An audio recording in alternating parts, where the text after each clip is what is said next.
Andrew George Scott, better known to history as the Bushranger Captain Moonlite, is not much better known to history as that. He was not one of the A-list bushrangers.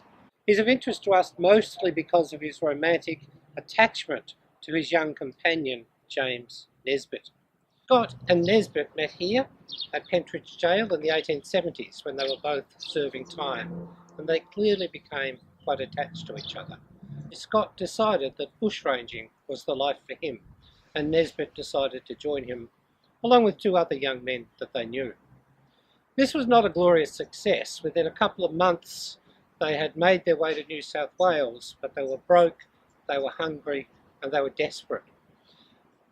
They came eventually to a station called Wantabadgery, and here, inevitably, the police caught up with them, and there was a shootout. It was a disaster for the bushrangers, and in the end, Nesbitt was killed.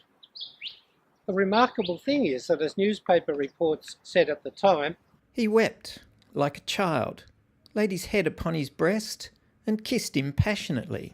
Moonlite survived the shootout, but he was arrested, charged, convicted, and condemned to death. He spent his last days in prison in Sydney, wearing a lock of Nesbitt's hair as a ring around his finger, and writing letters to family and friends and supporters, in which he discussed, amongst other things, his attachment to Nesbitt, describing him, "My own dearest Jim. We were united in every tie that could bind human friendship. We were one in hopes, one in heart and soul, and this unity lasted till he died in my arms." Far from fearing his imminent execution, Moonlite seemed to look forward to it.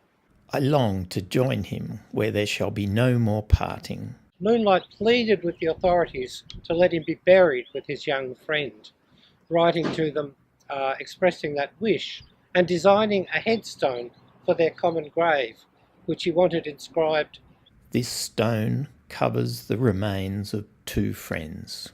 The authorities, of course, were having none of that, and the two of them were in fact buried in separate cemeteries, separated by hundreds of miles. That is, until 1995, when a group of Moonlite enthusiasts set out and succeeded in persuading the authorities to allow them to disinter Scott, Captain Moonlite, and to rebury him at Gundagai North Cemetery, which was where Nesbitt was buried.